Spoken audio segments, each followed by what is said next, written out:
la Société financière internationale et de l'Agence de garantie des investissements multilatéraux s'engagent à soutenir le Burkina Faso pour la relance de son économie. Le Premier ministre les a convaincus en leur expliquant le plan national de développement économique et social. Paul Kabathieba a également invité les investisseurs américains à se tourner vers le Burkina Faso. Les médicaments et autres consommables sanitaires ne sont pas en rupture au Burkina Faso, et ce, malgré la crise que traverse la centrale d'achat des médicaments essentiels génériques. L'assurance a été donnée par la Direction générale de la pharmacie, du médicament et des laboratoires. Bonsoir, merci de suivre cette édition. Tout d'abord, sachez que les étalons du Burkina Faso et les Bafana d'Afrique du Sud ont fait match nul d'un but partout ce soir même. Vous l'avez certainement suivi sur nos antennes. Il s'agit du match comptant pour la première journée des éliminatoires Coupe du Monde Russie 2018. Le Burkina qui s'en sort ainsi avec un point grâce à une égalisation réalisée par Balou Diawara pendant les dernières minutes du jeu. Nous y reviendrons certainement dans nos éditions de demain dimanche. Le Premier ministre est rentré cet après-midi de Washington aux États-Unis. Paul Kabathieba y était pour solliciter l'accompagnement des institutions de Bretton Woods pour la mise en œuvre du PNDS. Pour cela, il a rencontré les spécialistes de la Société financière internationale et de l'Agence de garantie des investissements multilatéraux. Ces deux structures de la Banque mondiale disent être disposées à soutenir le Burkina Faso. Plus de précisions avec nos envoyés spéciaux à Washington, Arthur Ouedraogo et Jean-Emmanuel Ouedraogo.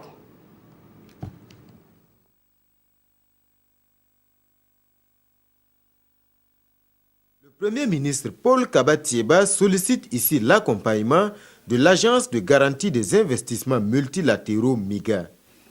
Le concours de cette structure spécialisée du groupe La Banque mondiale est essentiel pour rassurer les investisseurs, surtout dans la perspective de la table ronde des bailleurs de fonds en décembre prochain à Paris. Le rôle de MIGA, c'est d'attirer les capitaux étrangers au Burkina. Et comment le faisons-nous? Nous le faisons avec des garanties. Nous donnons des garanties aux investisseurs. Et nous avons expliqué tout ça au Premier ministre, qui est effectivement très intéressé. Et la conclusion, c'est que nous allons prévoir une mission au Burkina en novembre, de façon à bien préparer la table ronde qui aura lieu à Paris, donc, début décembre. Paul Kabathieba repart également avec l'assurance d'un engagement plus fort de la Société financière internationale au profit du Burkina Faso. Ce qui m'a frappé, c'est l'engagement personnel du président de la Société financière internationale à supporter le Burkina Faso, à supporter le plan national de développement économique et social, à apporter son appui donc, au développement du secteur privé, notamment donc, toutes les formes donc, de partenariat public-privé, également en ce qui concerne l'énergie, les APP, c'est-à-dire les producteurs indépendants d'énergie.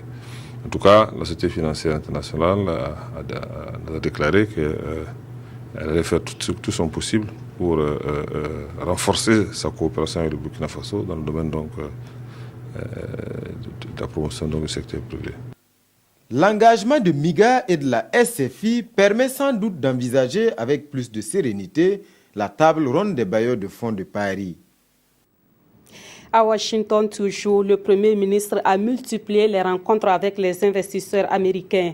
Les investisseurs sont incontournables quand on sait que 36% du financement du PNDS, le plan national de développement économique et social, doit provenir du secteur privé. À Washington, Paul Kabathieba s'est entretenu avec des responsables de sociétés bancaires et des compagnies qui interviennent dans des domaines d'intérêt pour le Burkina Faso. Ces échanges ont été fructueux, comme nous le rapporte Jean-Emmanuel Ouedraogo et Arthur Ouedraogo. Ici, à Washington, le Premier ministre enchaîne les séances de travail avec les investisseurs. Ici, c'est au tour de la banque Import-Export basée en Égypte qui marque son intérêt pour la destination Burkina. We came to thank the government of Burkina Faso for the support. Nous avons échangé sur les différents projets de développement d'infrastructures, notamment dans les domaines du transport avec les voies ferroviaires, dans le domaine de l'énergie et différents secteurs où l'appui d'Afreximbank serait nécessaire pour permettre au Burkina de réaliser sa transformation structurelle et la diversification de son économie.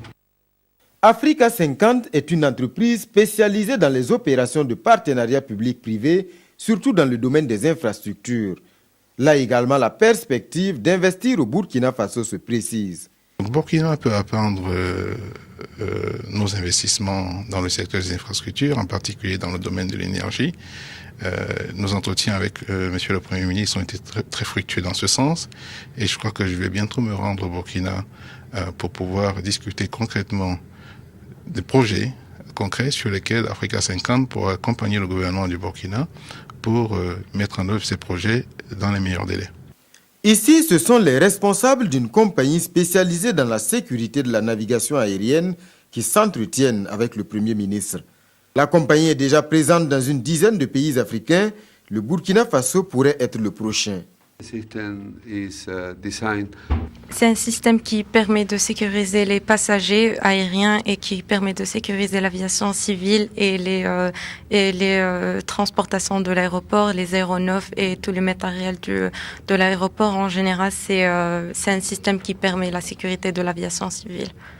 Tous ces investisseurs se sont dit attirés par le Burkina Faso et son plan national de développement économique et social. Autre point de l'actualité, la fête nationale de la Chine a été célébrée au Burkina Faso hier 7 octobre 2016. À cette occasion, les ressortissants de la Chine au Burkina Faso ont organisé une cérémonie au cours de laquelle ils ont partagé leur joie avec les autres nationalités. C'était également le cadre pour magnifier les bonnes relations d'amitié et de coopération entre ce pays et le Burkina Faso. Nongba Kouda Moumouni Soubeyega. C'est par ce cocktail que les ressortissants de la Chine-Taïwan commémorent le 105e anniversaire de la création de leur pays. Un siècle d'existence qui a permis à la Chine-Taïwan d'engranger de nombreux acquis dans presque tous les domaines selon l'ambassadeur de Taïwan au Burkina. Après cet 150e anniversaire, il y a encore beaucoup de défis à relever, soit sur la scène internationale, soit dans le domaine de coopération bilatérale entre le Burkina Faso et Taïwan. Les relations entre le Burkina Faso et Taïwan, c'est toujours au beau fixe. La commémoration de la fête nationale de la Chine-Taïwan a également été une occasion pour les deux pays de revisiter leur coopération.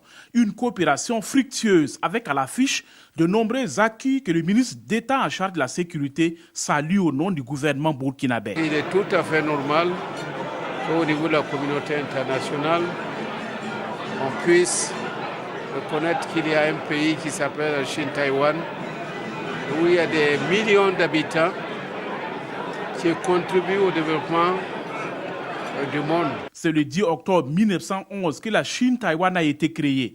Depuis lors, elle est en quête d'une reconnaissance internationale. C'est pourquoi l'ambassadeur Chen Cheng-hong n'a pas manqué de saluer le soutien dont son pays bénéficie du Burkina dans cette lutte. Les médicaments et autres consommables sanitaires ne sont pas en rupture au Burkina Faso, et ce, malgré la crise que traverse la centrale d'achat des médicaments essentiels et génériques. C'est l'assurance donnée par la Direction générale de la pharmacie, du médicament et des laboratoires. La première responsable de cette structure a animé une conférence de presse hier à Ouagadougou, Issaka Ouedraogo et Draman Guéné. Malgré la crise à la CAMEG, il n'y aura pas de rupture de médicaments au Burkina. En tout cas, c'est la conviction de la Direction générale de la pharmacie, du médicament et des laboratoires. Devant les hommes des médias, Aminata Nakoulma rassure que des mesures conservatoires sont prises dans ce sens. Par conséquent, il y aura plus de peur que de mal. Nous avons donc des informations que nous avons collectées ces dernières semaines. Et les informations que nous avons collectées au niveau donc des formations sanitaires, nous avons fait une analyse de données qui nous permettent aujourd'hui de dire que le médicament est disponible sur le territoire national et qu'il faut simplement répartir ce médicament et l'amener là où il faut. Donc aujourd'hui, même si dans certains CSPS, dans certains centres, dans certaines formations sanitaires, on ne trouve pas un certain nombre de molécules, je voudrais rassurer la population que ces molécules existent sur le territoire national et que nous avons pris des dispositions pour que le médicament, là où il se trouve, on puisse le redéployer pour l'amener dans les formations où il y a des difficultés d'approvisionnement. Selon la directrice générale de la pharmacie, du médicament et des laboratoires, il existe d'autres circuits pour approvisionner le pays en médicaments. Ces produits, selon elle, ont la même qualité que ceux de la CAMEG. Alors, les médicaments que vous trouvez donc, au niveau des formations sanitaires, c'est des médicaments qui sont contrôlés à l'importation par le Laboratoire national de santé publique. Et tant que le Laboratoire national de santé publique ne délivre pas un certificat de conformité, ces médicaments ne peuvent pas être libérés. Donc, on ne peut pas lever la quarantaine pour que les populations puissent avoir accès. Donc, il faut absolument qu'on lève donc, la quarantaine avant que ces produits ne soient mis à consommation pour les populations. La crise à la CAMEG perturbe le système d'approvisionnement national en produits de santé, mais Aminata Nakoulma rassure la population que les dispositions prises permettront de faire face à la situation. Les promoteurs immobiliers ont joué leur partition dans la réalisation du programme spécial d'urgence de la transition. Mais les remous sociopolitiques de 2015 n'ont pas permis le respect des termes du contrat avec l'État. Désormais, c'est chose faite avec le décret pris en Conseil des ministres pour apurer la dette intérieure. Le syndicat national des promoteurs immobiliers du Burkina a fait le point de sa contribution à la réalisation du PSUD au cours d'un point de presse. Paul David Bambara et Draman Guéné. L'argent débloqué, la joie se lit sur le visage de ces créanciers de l'État. 9 milliards de francs CFA pour les promoteurs immobiliers soumissionnaires des chantiers du PSUD, le programme spécial d'urgence de la transition. C'est cette mesure d'apurement de la dette intérieure qui est ici appréciée par les bénéficiaires. Les entreprises qui ont eu le marché transition PSUD, il y a que nous, on vous remercie beaucoup le nouveau gouvernement. Nous, on a les chantiers avec des transitions, mais nous sommes terminés avec le nouveau gouvernement. Malgré que le problème que nous avons rencontré, et le gouvernement a eu le montant de 9 milliards et pour donner au PSUD pour payer nous les entrepreneurs. Et nous sommes eu son argent et nous sommes très contents et pour remercier le président de Faso avec son gouvernement. Avant cette mesure, les promoteurs immobiliers du Burkina rencontraient d'énormes difficultés dans la réalisation des travaux. Maintenant, le nerf de la guerre est acquis et les promoteurs immobiliers s'engagent à livrer les ouvrages dans le délai requis. Je pense qu'avec le temps, et le reste, on peut terminer et faire les réceptions. Nous, on voulait quand même boucler ces projets et remercier beaucoup le gouvernement, c'est que les efforts qu'ils sont fournis et pour nous donner les 9 milliards.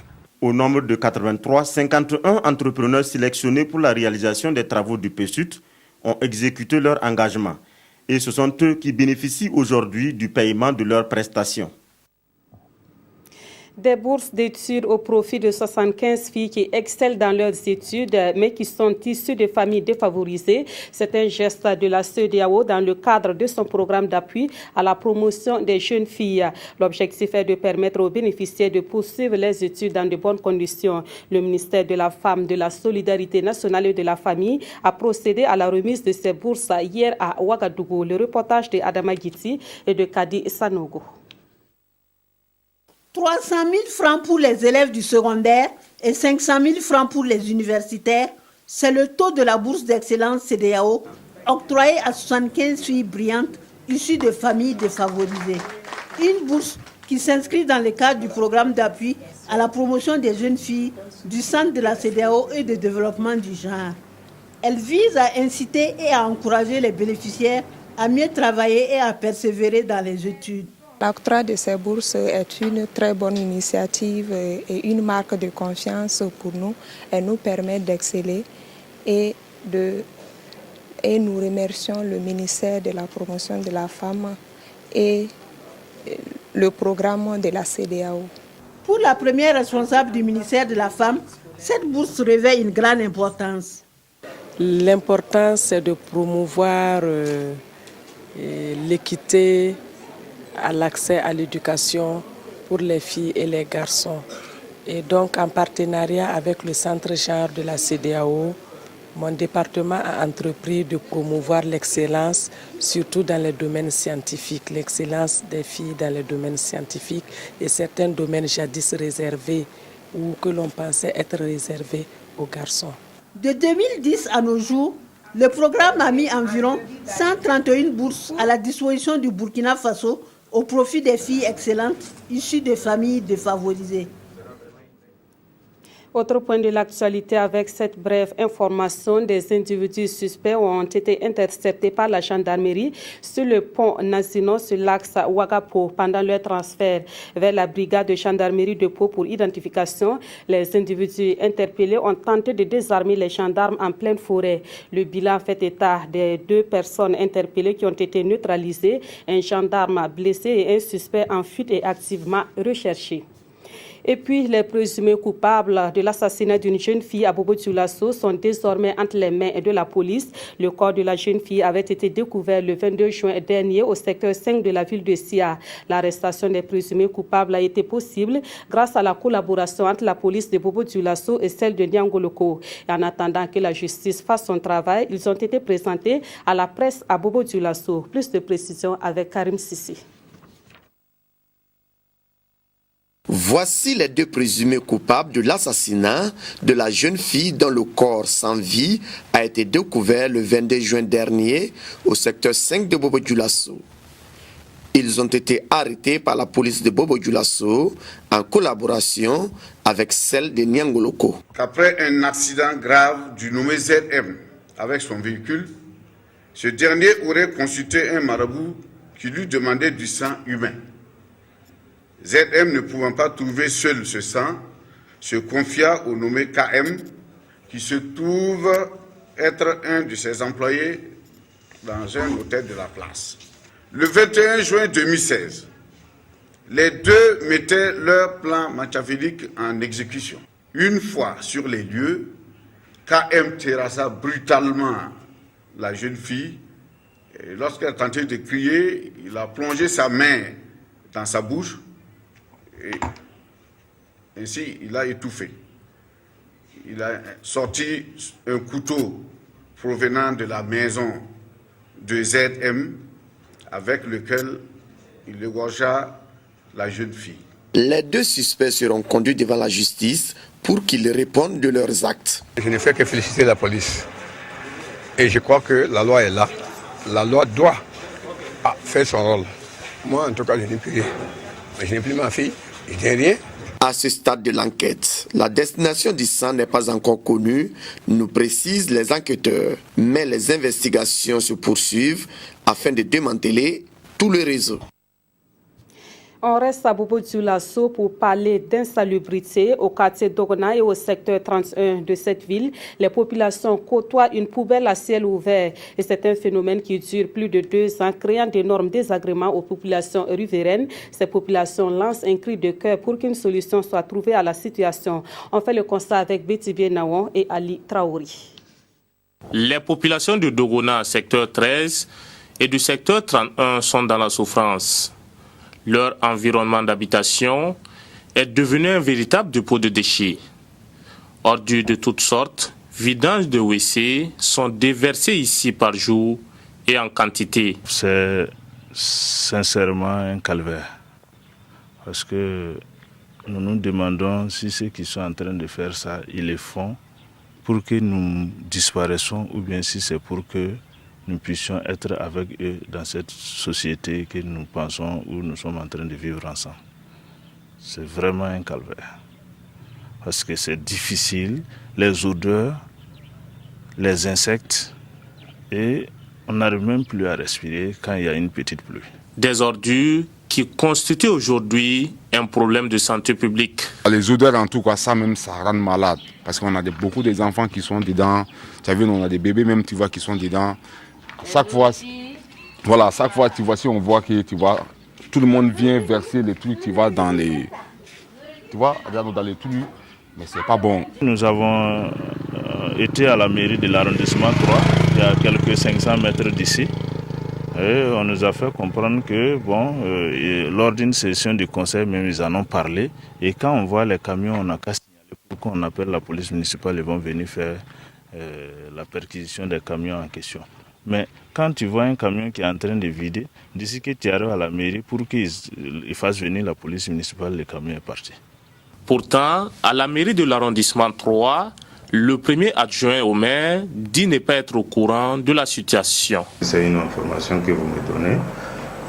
Ce que nous allons faire, c'est de faire un tour pour constater et voir réellement quelles dispositions nous allons prendre pour que cela puisse cesser. Parce que nous avons un service qui s'occupe de ça au niveau communal, on va les informer. En attendant une solution éventuelle, ce sont les populations riveraines qui payent le lourd tribut. Insalubrité toujours, mais cette fois, le constat est fait à Gawa, dans le sud-ouest. Le phénomène se constate surtout dans les débits de boissons où l'hygiène manque très souvent, laisse souvent à désirer. Il suffit de faire un tour dans ces lieux pour faire le constat. Naturellement, le manque d'hygiène dans ces endroits expose ceux qui les fréquentent à des maladies. On fait le constat avec Madou Drago et Christophe Da. Des déchets solides ou liquides, des odeurs à vous couper le souffle, voilà ce qui caractérise les toilettes dans les bars de Gawa. La situation est préoccupante et ce sont les consommateurs qui payent les pots cassés. Quand j'ai demandé dehors où je pouvais me soulager, on m'a indiqué ici. Je suis rentré à peine, j'ai pu me soulager et je suis ressorti. En tout cas, c'est désolant. Le manque d'hygiène et d'assainissement dans les maquis de Gawa va au-delà même des latrines. Le lavage des verres utilisés pour la boisson est mis en cause par certains clients. Dans les maquis, généralement, les gens ne prennent pas soin de laver les verres comme il le faut, quoi.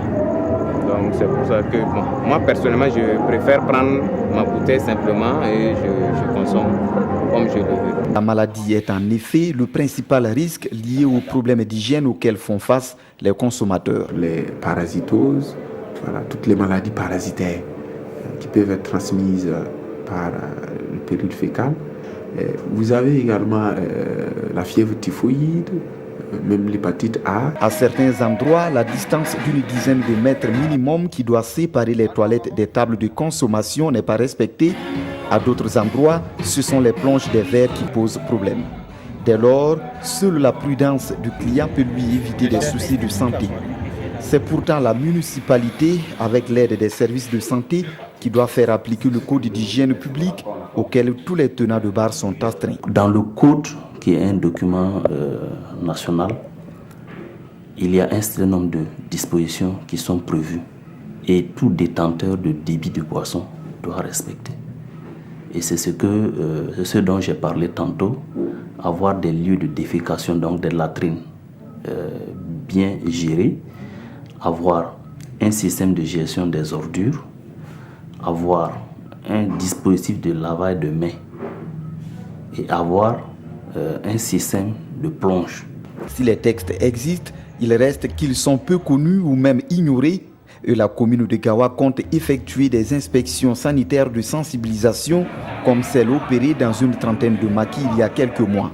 Les services de santé, quant à eux, se disent ouverts à quiconque veut des conseils allant dans le sens de l'hygiène publique. On va s'intéresser à toute autre chose qui va certainement vous donner de l'appétit. C'est un Burkinabé qui a remporté le championnat africain de chocolat qui s'est tenu en mi-septembre en Côte d'Ivoire. Lui, c'est André Bayala, un chef pâtissier qui a pris part à la compétition aux côtés d'une dizaine de pâtissiers africains. Avec son titre meilleur chocolatier d'Afrique, il va représenter le continent au championnat mondial du chocolat. Gérard Soumé et Mounira Kéri. L'Afrique émergente, représentée à travers cette pièce de 2,5 kg entièrement faite en chocolat. Son auteur, André Bayala, un chef pâtissier burkinabé. L'originalité de son œuvre lui a valu le titre de meilleur chocolatier d'Afrique, un titre décroché lors du championnat africain du chocolat qui s'est tenu en Côte d'Ivoire le 16 septembre dernier. Ce trophée, pour moi, quand je le tiens dans la main, il a une valeur inestimable. Il a une valeur que l'argent ne peut pas monnayer. Il a une valeur que rien au monde, parce qu'il représente 16 ans de consécration, 16 ans de métier, 16 ans de manque de sommeil, 16 ans de rêve. 9 pays étaient représentés à ce concours qui a vu le sacre d'André Bayala, parmi lesquels de grands noms de l'univers de la production du chocolat, comme l'Algérie, la Tunisie, l'Égypte, le Maroc et la Côte d'Ivoire. Et si André a réussi à se distinguer de ses concurrents, C'est parce qu'il a mis en avant les produits locaux burkinabés. J'ai utilisé les produits de chez nous, le moringa par exemple, les grains de moringa que j'ai utilisé pour agrémenter mon chocolat. Également la noix d'acajou et la noix de coco. Et le troisième volet concernait la fabrication, la présentation d'une pièce artistique. Et là, le thème pour cette pièce, c'était chocolat et émergence. Et j'ai présenté la carte d'Afrique et une flamme pour dire simplement que l'Afrique va éclairer le monde de son chocolat. Après son titre de meilleur chocolatier d'Afrique, André doit dans les mois à venir concourir au niveau mondial. Et pour cela, il espère le soutien du peuple burkinabé et de ses autorités. Ce que j'aurais souhaité vraiment des autorités, c'est de me permettre de me familiariser avec les machines qui concernent le chocolat. Par exemple, aujourd'hui, la France est un pays qui est bien outillé en machines. Et je pense que si les autorités me donnaient cette chance d'obtenir un stage, ça allait vraiment me mettre au même niveau que les autres candidats. L'étalon du chocolat, c'est sous ce nom que le champion d'Afrique du chocolat se présente désormais. À travers lui, c'est toute l'Afrique qui sera représentée au niveau mondial. Et André nourrit le rêve de porter encore une fois haut le drapeau du Burkina sur la scène internationale et de revenir avec la Coupe du monde du chocolat. C'est la fin de ce journal. Merci de l'avoir suivi. Très belle soirée de samedi sur la RTV.